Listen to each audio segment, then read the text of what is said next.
Hi guys, it's Mark from anypond.com, your trusted resource in the UK for ponds and water features, and today I'm going to take you into my koi palace. So this is my koi palace. The history behind this koi palace is essentially someone asked me, if I go to Japan and I buy a fish, what am I going to do with it? And I said I'm going to come back and I'm going to build it a palace. So this is my passion project. We've got some lovely fish in here.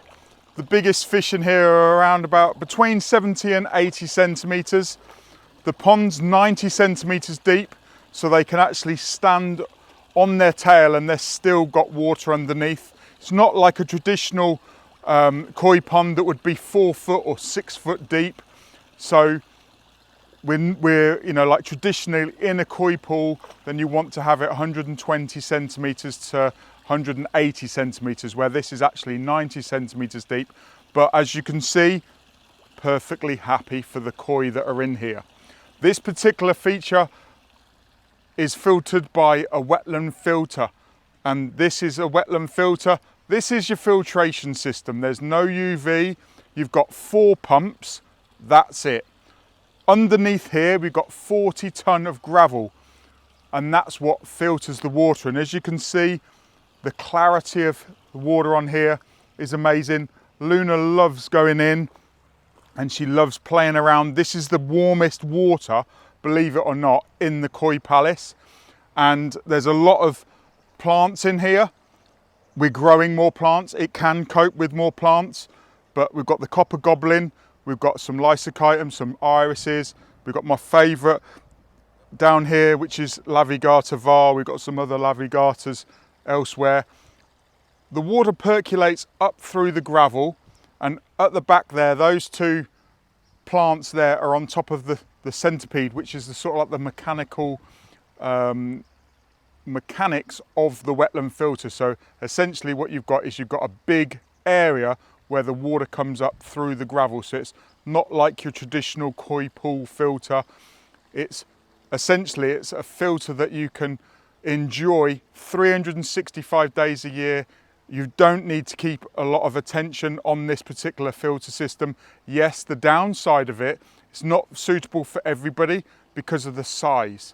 So one of the biggest things with the intake bays and the wetland filtration is they do require a lot of space. But as you can see, it's a beautiful, beautiful system that the dog, the family, everybody can enjoy. The koi are in there enjoying the different depths. We've also got a turtle in here that we actually put in. As you can probably see around the edge, we've got a koi fence, or it's an otter fence. Obviously the koi can't get out and walk, but the turtle can. So we've put the turtle into the koi palace. Chinese threaded turtle. I rehomed it in August last year. And on the surface, as you can see, I've put in these logs and just really given her lots of elements where she can sit and bask. She's actually down the bottom here now. I wonder if she's down there actually. Yeah, she's down there. You probably can't see her because of the reflection. And the water's lovely and warm today. And of course, it's a case of she doesn't need to come out and bask. It is a bit overcast every now and again. And also, certainly it's a new habitat. She's been in an aquarium 3 years. So this particular pond, it's about 11 metres by 9 metres with the addition of the wetland and the intake bay. The intake bay is over here. This particular feature is the biggest feature here in the Pond College Gardens, and it's a passion project of mine. We've got some of my fish are over 20 years old now, and I used to keep them in an aquarium. As you can see, that there's not much algae. The algae grows where the fish can't graze. So the fish keep the pond clean, or help keep the pond clean. Obviously they defecate, they create a lot of waste as well. But at the same time as they turn the gravel over, they keep the gravel clean. If I need to clean some of the gravel, I throw in a sinking food, and then they actually get in there and sort of like kick up any waste or kick out any shrimps or stuff out of the gravel, and then it comes up into the intake bay.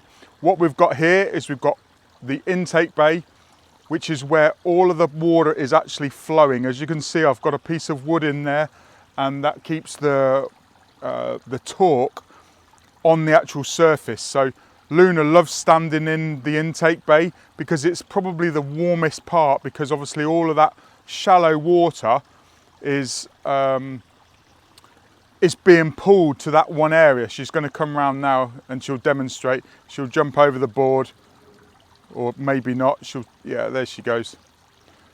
And then what we've got here is we've got the intake bay, and then you've got the pumps behind the intake bay there. So she likes to stand like a goalkeeper in the actual mouth, and she likes to watch the fish swim over.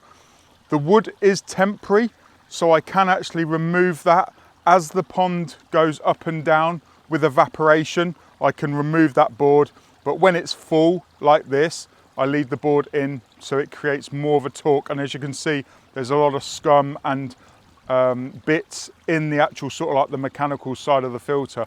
So this is the mechanical side.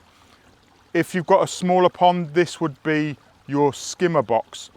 All of the water is pulled to this area and then distributed throughout the pond itself.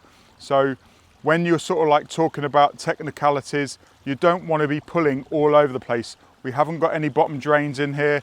We haven't got any pumps situated in the main pond. The pumps are actually situated behind in a 4 pump vaults that are underneath these gravel here. And what they do is they pull the water through aqua blocks and through flow cells. And as you can see, I've got a decorative curved wall around it. And you can see some of the moss and what have you growing on the sphere. I've actually switched this urn off because the urn, or the ripples from the urn and the sphere, stop a lot of debris coming in. So what I've got is I've got a little bit of water going in there just to keep that sort of sphagnum moss alive. And I'm going to be doing some more bits and pieces at the bottom here with sandbags and planting pouches, and create a bit more of a sort of like an area for plants. The fish have spawned 3 times in this pond this year, in the watercress, against the floating islands. I've moved the manuka stump in the corner there. It looks a lot better. I believe it looks a lot better than it did in the wetland filter system. But as you can see, the fish love it. It's lovely and warm. The watercress is growing like crazy. You can eat the watercress, but when it's in flower like it is now, it actually turns a little bit more bitter. For regular viewers, you would have seen this in February last, and it was a lot lower, but at the same time, as you can see the actual sort of size of the planting pocket here, but you can see now that the watercress is growing as high as the iris there. So it does grow quite high. The fish just come here for food. We do get in this. It's designed for human immersion, but it's 3 foot, 3.5 foot deep, give or take, depending on the gravel and what have you. But certainly it's a case of it's designed really specifically for my koi collection. Some of these fish could be quite happily entered into a show. We don't show fish. I started showing fish back in the 80s, but I haven't shown any fish since the 90s. As I'm in the trade, it's very difficult for me to enter competitions because obviously I'm in the trade now. But I thought I'd show you this video about the Koi Palace. It is my passion project. We've got a number of special plants in here.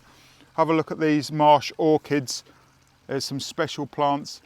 They're not as rare as a lot of people think, but they are declining in actual sort of like damp meadows and stuff. We've got some other filtration plants in here. We've got a lovely lavigata. I've put in a variegated typha there, Typha latifolia variegated typha. It's not as aggressive as the other typhas. We've also got typha minima on that side there. It doesn't grow as aggressively as some of the other typhas. We've got lots of newts, we've got damselflies, we've got dragonflies, all in this sort of like wetland filter. So we've got 4 pumps, like I said. We've got one that percolates up through the gravel. We've got another one that's underneath this stone that just puts more water on top of the water that's percolating up through the gravel. So the surface pump doesn't actually get filtered at all. It's just for circulation. It's like a circulation jet. As you can see, there is a little bit of algae and a little bit of moss where the koi can't get. You can see the koi can get to that bit and the koi can get to that bit, but they can't get up on top of the stones. Well, they could get up on top of the stones, but they're not happy up on top of the stones. Actually, before a lot of these plants went in, they would spawn against these stones and I'd be like, oh crikey, they're gonna damage themselves. And actually one of my fish did damage themselves enough to the point of where we did have bacterial infection. But luckily we haven't had any problems since we put the floating islands in. But look at that. The koi are all coming over to greet the dog. They do get on, you know, as long as the dog is relaxed, the fish will stay relaxed. If you look at this, Charlie boy and the dog, they associate the dog with food. You know, obviously the dog comes round with me and feeds the fish. And there's a couple of fish that Luna is a bit more wary of. Fizz is very erratic, the orange fish that's coming into shot now. That one's the most erratic fish that there is in here. And when you've got erratic fish, then you get an erratic dog. It's just the same with children. You know, if you've got they've all got their own personality, if you like. So some children are bold, some children are shy, and it's exactly the same with fish and dogs. As you can see, Charlie boy's not that shy. We'll come to Luna and suck on her legs, and we'll actually take food from right beneath her. And Luna doesn't really mind it as long as the fish are calm. If the fish are erratic, then you know, just like anybody, she'll tell them off, not aggressively, but sort of like snap at them, like get off. I don't want you doing that. But that's the Koi Palace. I thought I'd give you a beautiful tour. And if you're interested in any of these features, we've got a network of pond contractors up and down the country. If you're ever wanting to come and have a look, we are open for visits. We do have koi clubs come, we do have gardening clubs come, we do have individuals come. What we do here at Pond College is we educate and inspire people to enjoy water in their garden, whether it's a koi palace or whether it's a disappearing stream or whether it's a fountain. So my name's Mark, the Pond Advisor, and I'm here to support you. Dream, plan and enjoy ponds and water features. Until next time, I'll see you in another video. I'm going to go and enjoy these fish.